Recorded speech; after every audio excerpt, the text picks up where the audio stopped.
come from South Africa, and I grew up in the system of apartheid.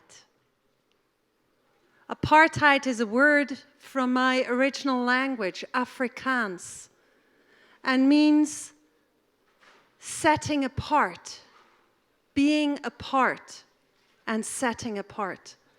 And this is what was happening in my country when I grew up. People were being set apart by the color of their skin, by the culture they came from.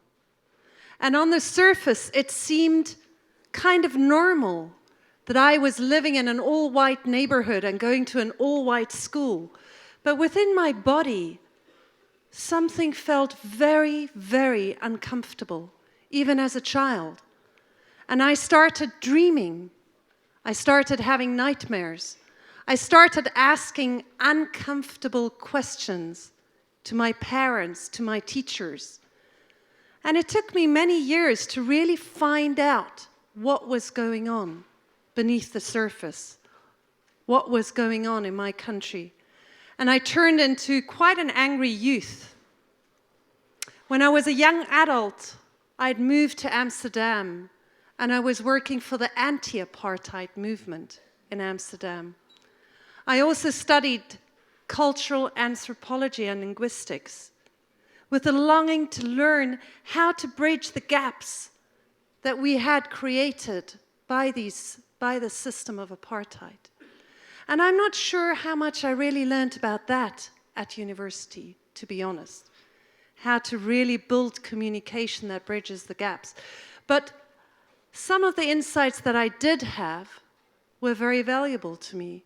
And one of them is that I felt that actually apartheid did not end in the early 90s in South Africa, but is still with us today on a global scale. Because still today, people's futures, people's access to health, to education, people's freedom of movement is decided by the passports they carry, the cultures they come from.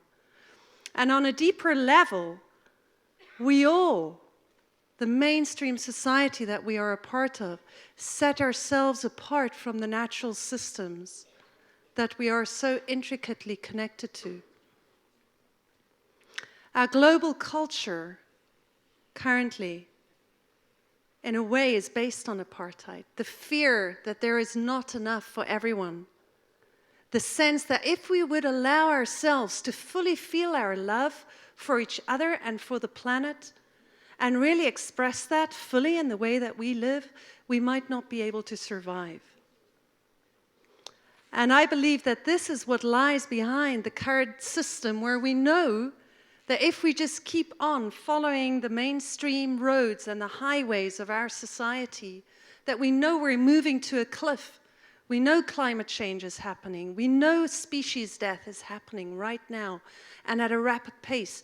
And still we continue with business as usual. And Einstein, we know that he said that we cannot solve the problems we face with the same thinking that we use to create them.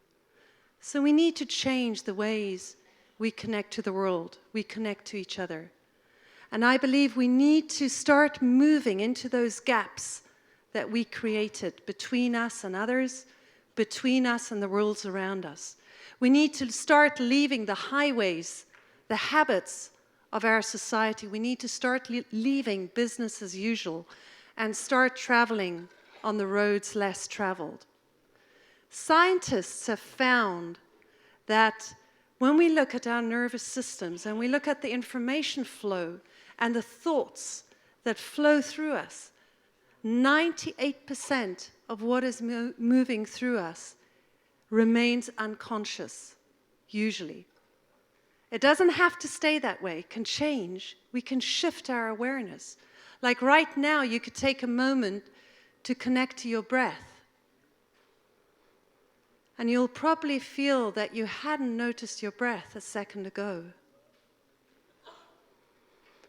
And you can just spend a moment feeling breath running through your body and connecting to the truth that this breath is connecting us all in this hall. That we all are breathing the same air right now. We're all touched by the same inspirations. Just feel the connectedness right now, right here between us. We can start accessing roads less traveled, go beyond our normal habits, within and without. The way we move in the world is also very often habitual. So when I was 23, I set off on a road less traveled. It was 1991, Nelson Mandela had just been released, and I realized that apartheid was shifting, no matter what, that my political activism in the anti-apartheid movement was no longer needed, and I decided to go on a pilgrimage through my own country. And this was a time where violence was at a height, and it was a very surprising thing for people to see a young white woman walk the country, because that's exactly what I decided to do. I decided to close the gap by actually walking the reality of my country, by going to all those places that I hadn't been able to travel as a child, walking through townships. I walked up the coast, traveling from a place called Stilbaai, not far from Cape Town on the east coast, right up to Port St. John's and to the homeland of Transkei. And on the road, just by being so unusual, traveling with a very small backpack, sleeping out on the beach with a blanket, living off food and water that people offered me, by being so unusual, I had the most incredible meetings with people wherever I went. But the most amazing magic happened when I arrived in Port St. John's. Because there in that homeland, I found a community, my first eco-village, of black and white people living together, of learning how to build huts together, how to till fields together, meeting each other's culture, learning how to raise their children together. And something in me just clicked, because I understood that they were living their dream of the future in the now without fighting the existing reality. They were living their dream now. And it set me off on an amazing journey. Because after that, I started traveling, following a red thread of word-by-mouth information, leading me from one eco-village to the next, around the globe, from one continent to the next, meeting everywhere people who bring together their love for place with their longing to create a better future, or to create a future for their children and grandchildren, and find ways to live low-impact, high-quality lifestyles in community together. Any community, traditional village, urban neighborhood can become an eco-village, simply by people coming together and deciding to design their own future, their own pathway into the future, taking it into their own hands, and finding the solutions for regeneration in all dimensions of sustainability: social, cultural, in ecology and economy. And we find that there's this crazy belief that we seem to have grown into today, that simply by being humans on this planet, we need to be destructive. It is not a belief that people have held in past centuries. For thousands and thousands of years, we knew that as humans, we can be guardians of nature, and we are able to regenerate life and regenerate the systems around us. At the moment, it's no longer enough to just sustain what is around us. We need to learn that we can regenerate by how we live. We can replenish the soils that we have impoverished. We know how to build humus. We can replenish the water in the earth, the water that we have depleted, by creating retention landscapes, by building lakes and swales that bring every drop of rain deep into the earth instead of just letting it run over the surface and causing erosion. We can bring people back out of isolation. The elders, young people, single mothers, We can rebuild communities. We can support people to start feeling comfortable in their own skins again. Right now, if we look around the world, we have so many people using skin lighteners because they feel their skin is too dark, skin tanners because they feel their skin is too light, straightening their hair, changing the shape of their eye, supporting each other to come back to who we truly are, where we truly come from, and find our power in that. We can rebuild healthy economies where money serves life instead of serving profit. We can do all these things.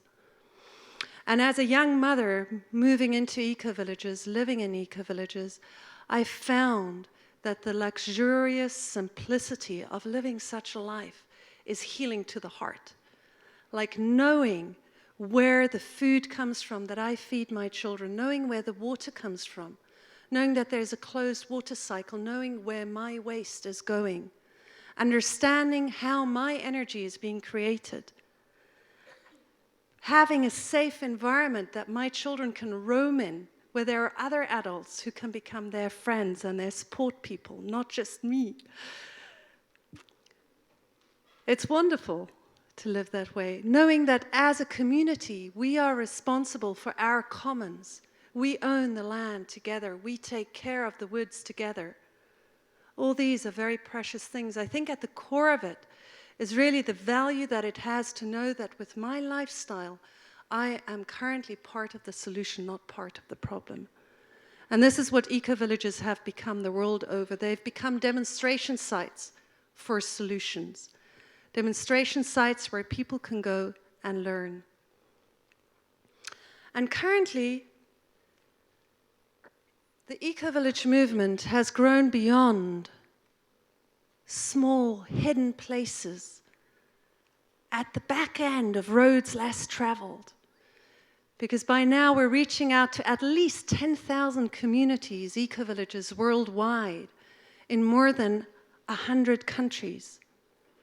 And also, governments are starting to understand that the ecovillage concept is a way in which they can create sustainable development in their countries, hand in hand with the people. For instance, the Senegalese government has started a program to transition 14,000 traditional villages to ecovillages. We see in Thailand, in Burma, in India, Orissa, whole networks of traditional villages transitioning to ecovillage. So what I am here today to invite you to is to think about how can you bring ecovillage into your life? Where is the community that you wish to build more deeply? Where are those roads less traveled within and without you that are calling to you today?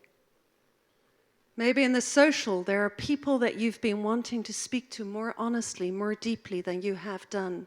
Maybe you want to show yourself more authentically in your family, amongst your friends, culturally. How connected are you really to the higher purpose of your being here? Understanding, why am I alive at this moment, and what is the most precious thing I can do with my life? Ecologically, do you know where your water comes from, where your energy comes from? How can you replenish ecosystems around you? Maybe it's the herb garden on your windowsill in the kitchen. Maybe it's around the trees and the roads in front of you in the local park. And economically, how can you change your sense of value, of wealth in your life, to go beyond profit and to really go for what is precious to you in your life? Where are the people around you with whom you would like to dream together?